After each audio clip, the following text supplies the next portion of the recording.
નમસ્કાર દર્શક મિત્રો, હું જયશ્રી પરીખ આમોદ તુફાન ન્યૂઝમાં આપની સાથે. તો જુઓ આજના વિશેષ સમાચાર.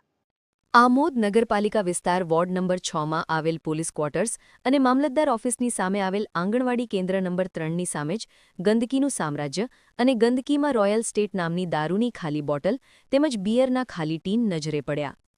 આમોદ નગરપાલિકા વિસ્તારની ગંદકી અંગેના સમાચાર છેલ્લા કેટલાય સમયથી પ્રસિદ્ધ થાય છે, પરંતુ નગરપાલિકાના મુખ્ય અધિકારી તેમજ એસઆઈ કોઈપણની તકેદારી લેતા નથી.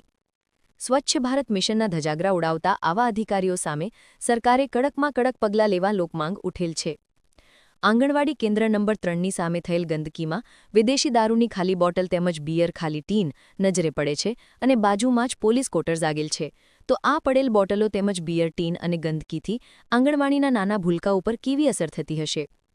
પ્રાપ્ત માહિતી અનુસાર થોડા દિવસ પહેલા જ વોર્ડ નંબર 6ના સદસ્ય કમલેશ સોલંકી દ્વારા મુખ્ય અધિકારી તેમજ પ્રમુખ અને એસઆઈને આ ગંદકી અંગે રજૂઆત કરેલ હતી, પરંતુ જેના ઉપર કોઈ ધ્યાન આપવામાં આવેલ ન હતું.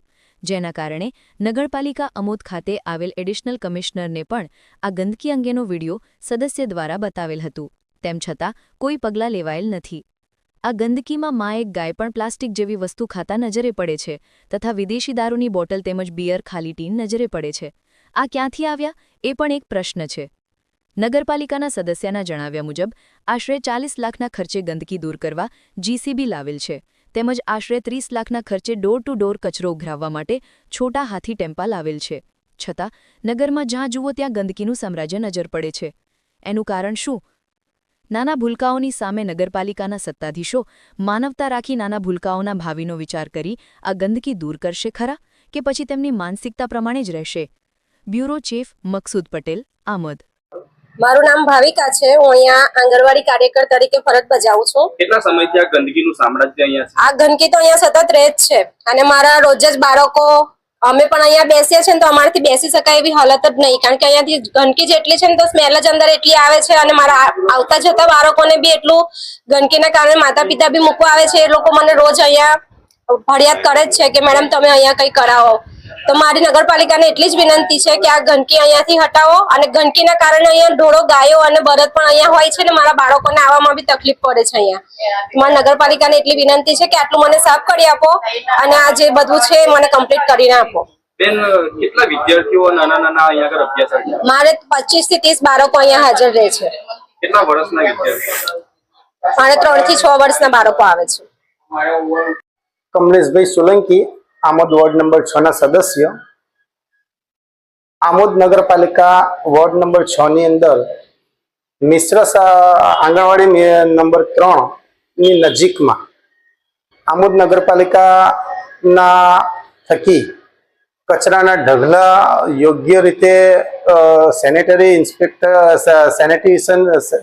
વિભાગની અંદર એસઆઈને જાણ કરવા છતાં, મુખ્ય અધિકારીને જાણ કરવા છતાં અને વહીવટી તંત્રના ગ્રુપની અંદર મેસેજ વારંવાર મૂકવા છતાં પણ આવી જગ્યાઓ આંગણવાડીની અંદર નાના બાળકો અભ્યાસ કરવા માટે નંદની ઘર તરીકે સરકારશ્રી દ્વારા ચાલે છે આંગણવાડી, ત્યાં જતા હોય છે, જેની ઉંમર વય મર્યાદા 1 થી 5ની અંદર હોય છે. એટલે આપણે શારીરિક રીતે સમજી શકીએ કે એમનું શારીરિક બળ એટલે ઇમ્યુનિટી પાવર સૌથી ઓછો હોય છે. ત્યાં આવી ગંદકી હોવી એ આરોગ્યને નુકસાન પહોંચાડે તેવું સમજી શકાય છે.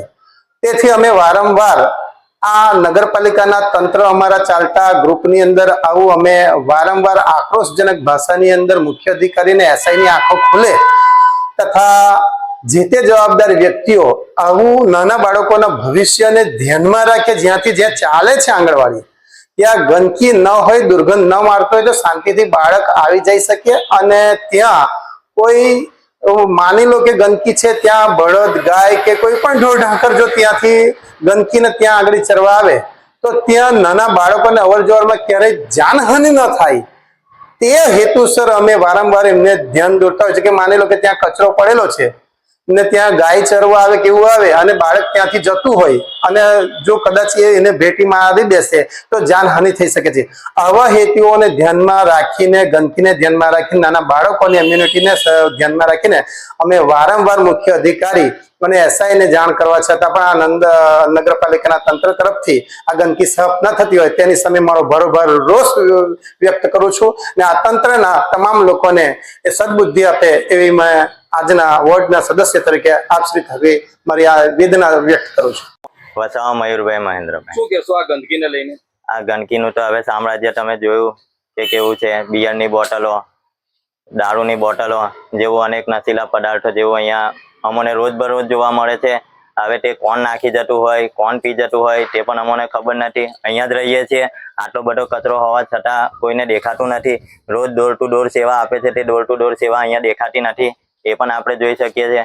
બીજું કહેવા જઈએ તો આંગણવાડીના નાના નાના છોકરાઓ જે એવા ઘરોના છે કે એમના ઘરોમાં ડર પણ લાગે તો પણ મા બાપ એને ઓછી કાઢતા હોય. હવે એવા સમય પર તેઓ આવાની અંદર મૂકવા આવે તે જોવા લાયક થઈ ગયું છે જાણે. હવે નગરપાલિકાને મળી એટલી વિનંતી કહેતો હોય અને જે ગણો તે જો તમે જાતે કચરો નાખવામાં સમજતા હોય તો આ લેવાનું બી થોડું સમજો તો ખૂબ સરસ કહેવાય. આ કચેરીઓ છે, નાના મોટા ગામોના લોકો અહીંયા અરજી ખાતે આવતા હોય અને તાલુકાનું જો આવા લેવલ ઉપર કામ થતું હોય તો આગળ બીજી ગ્રામ પંચાયતોને એ શું કરવાના? કહેવાય છે કે આમોદ નગરપાલિકા ફક્ત ફોટો સેશનમાં જ આગળ છે. ફોટો સેશન જ નહીં, એ આપણે જોઈએ છે કે કચરો નાખતા પ્રમુખ, ચીફ ઓફિસર જે આપણા ગામના ધણી જેવા કહેવાય એ લોકો જો આવું કરતા હોય તો બીજા નાના મોટા કર્મચારીઓ બીજા શું કરવાના? એમને જો સજેશન એમના તરફથી ના મળતું હોય કોઈ જાતનું, કર્મચારી એમનું માને, બીજાનું કોનું માનવાના છે? એ જાતે નહીં કરવાના, એમને કહેશે તો કરશે. તો એવું નથી લાગતું કે નગરપાલિકાના ચીફ ઓફિસર ને પ્રમુખ શ્રી આ જગ્યા પર સફાઈ કરવા આવવું જોઈએ? આવું જોઈએ, જાતે કરવું જોઈએ. આ જગ્યા નહીં, બધી કેટલીક જગ્યા છે, તેમની આંખોમાં આવવું જોઈએ આ બધું. એમને ખાલી એકલું બેસી રહીને કામ કર્યા કરવાનું એવું તો કઈ છે નહીં, અને કામ પણ આપણે જોઈએ છે કેવા થાય છે તે. તમારું? મારું નામ સીડી મોહમ્મદ ઇરફાન છે, ઉર્ફે ઇરફાન બાદશાહ. મારું મકાન પાછળ નગરપાલિકા આંગણવાડી પાસે જ છે અને આંગણવાડી ચાલુ છે. અહીંયા નાના નાના ભૂલકાઓ આવે છે. અહીંયા આગળ કચરા પેટીનો ઘોર ગંદકી છે બિલકુલ.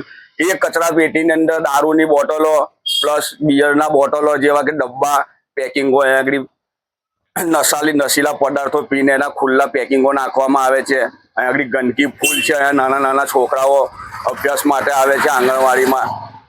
પાલિકાની કોઈ પણ તરફથી આગળ કચરા પેટીનું ડબ્બું મૂકવાની કોઈ પણ સગવડતા નથી. પાલિકા હોવા છતાં જો પાલિકાની પાસે કચરા પેટીના ડબ્બા મૂકવાની વ્યવસ્થા ના હોય તો પછી એના કરતા તો ગ્રામ પંચાયત સારી કહેવાય. જોઈ લો આજુબાજુના ગામડાઓની અંદર જઈને તમે સફાઈ, લાખો રૂપિયા ખર્ચા કરવા છતાં પણ આ લોકો પાલિકાની પાસે કચરા પેટીના ડબ્બાની વ્યવસ્થાઓ નથી. આ ગંદકી રોડ પર ફેલાય છે. આ કચરાની અંદર અનેક પ્રકારના કચરાઓ, ગંદા કચરાઓ લોકો નાખી જાય છે. આ તો અંધારી નગરીને ગંદુ રાજ છે, કશું છે નહીં. બીજું આ પાલિકા બધી જગ્યાએ આમોદ ગામની અંદર ઠેર ઠેર જગ્યાએ ગંદકીના સામ્રાજ્ય ફેલાયેલા છે. આ લોકો કોઈ રીતે કામ કરવા માટે તૈયાર નથી. ને આજુબાજુ સરકારી ઓફિસો છે, 52 ગામની ઓફિસ છે, મામલતદાર, પોલીસ સ્ટેશન છે, આ બધું છે. હોવા છતાં પણ આવી ગંદકી અમારે વેઠવી પડે છે અહીંયા આગળ. આટલી જૂની